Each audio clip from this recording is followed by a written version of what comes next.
¿Qué tal, gente? ¿Cómo les va? Bueno, espero que muy bien. Nuevo video de Siciliano en su taller. Video de domingo, domingo de bajón dominguero. Ya saben todos más o menos mi condición.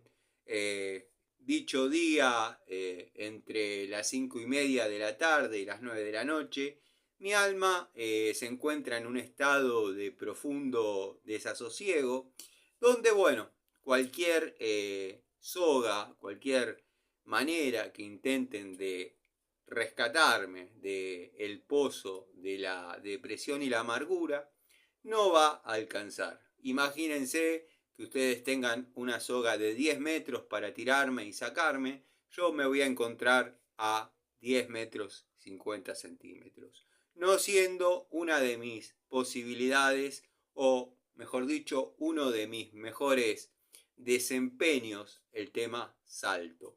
Así que bueno, nada, los amigos de siempre, los amigos que ya conocen el canal, saben de mi condición. Es más, muchos me dicen, a mí me pasa lo mismo, nada más que por ahí veo una charlita tuya. El único problema es que yo la grabo cuando estoy en el bajón dominguero, y capaz que la ven, porque tarda en subirse, tarda en desarrollarse y demás, la ven cuando ya el bajón dominguero pasó. Pero bueno, es así, ¿qué va a ser? Puede que producto de dicha situación, este video dure 10 minutos o 5 horas. Vamos a tratar de que no sea ninguno de los dos extremos. Pero bueno, aprovecho a saludar a los amigos de siempre del canal, al querido Tito, los amigos Pablo, Fernando Asame, Facundo Faraone, Ricardo Abelluto, Gustavo Pasaro, montón de amigos que están siempre. Lorensis en YouTube. Lorensis hizo una aclaración el otro día donde yo hablaba de la segunda marca de Trooper, diciendo que la segunda marca que Trooper debería ser la segunda marca de tal o cual otra, y él me corrigió, porque yo también lo noté.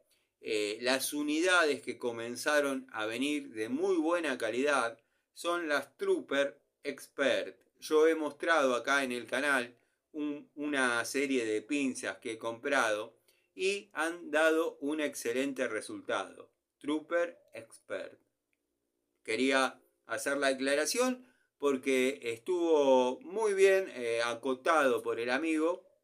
Y bueno, de este lado, cuando uno considera que debe aclarar,